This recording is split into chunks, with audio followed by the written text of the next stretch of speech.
that, you look at the way the ball was moving last night, especially Scottie and RJ combining, I think 17 assists. That's kind of sets the tone for you right there. Yes, I mean we did really good job of moving the ball. 35 assists as a team tonight. It's a big emphasis on what we're trying to do, and we took 22 threes in the first half. Another thing that we talked about that we need to get more. I thought that there were a couple more situations in the second half that we could get some more open looks there. But overall, really happy with the performance of the team tonight. Defensively, you seem to have you're on a string all night. What sort of clicked tonight, do you think, for your defensive team? You know what? It was a tough loss for us in Boston. And guys coming back. We're getting our health back. This group is very connected and very prideful group.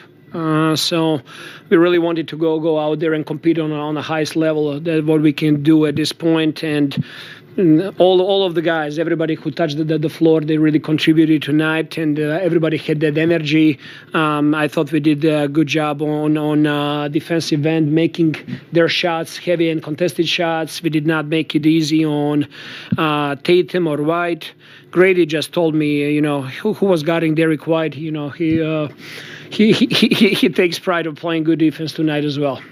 When Damian's out there and he gets right in the other guy's church, does it sort of carry over to the rest of the guys on the court?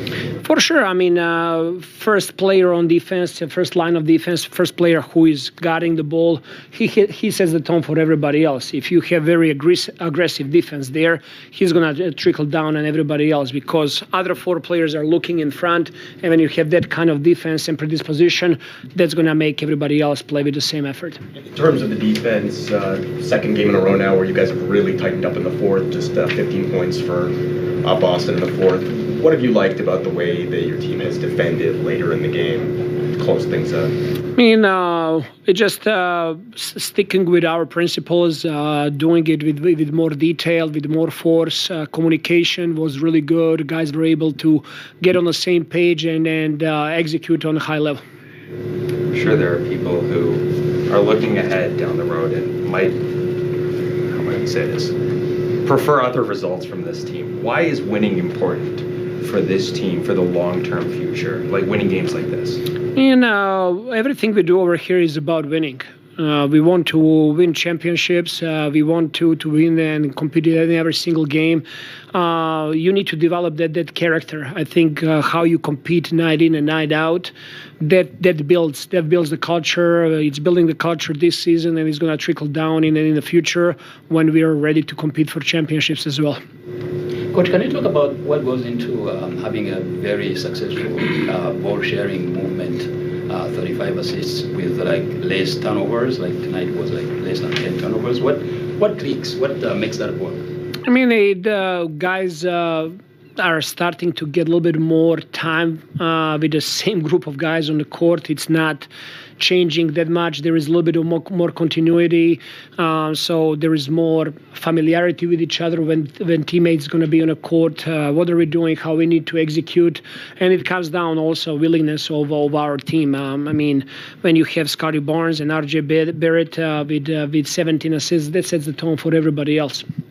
You mentioned the threes kind of falling off in the second half, and that happened in the game against the Warriors too. I think you guys took 23 of your 29 threes in that game in the first half.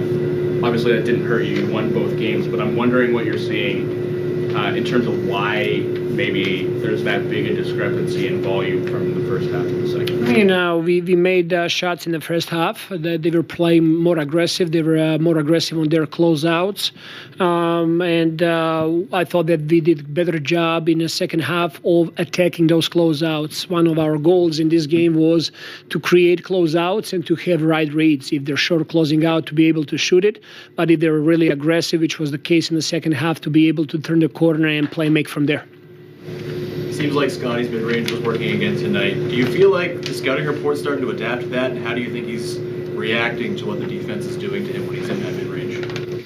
I mean, it's hard. He has great length. He does a good job of protecting the ball. He's capable to get to his spot on the floor and to shoot over people. I think he's finding really, really good balance of being aggressive and taking it all the way to the rim, but also reading the defense when there are opportunities to get to his sweet spot and shoot over defense as well.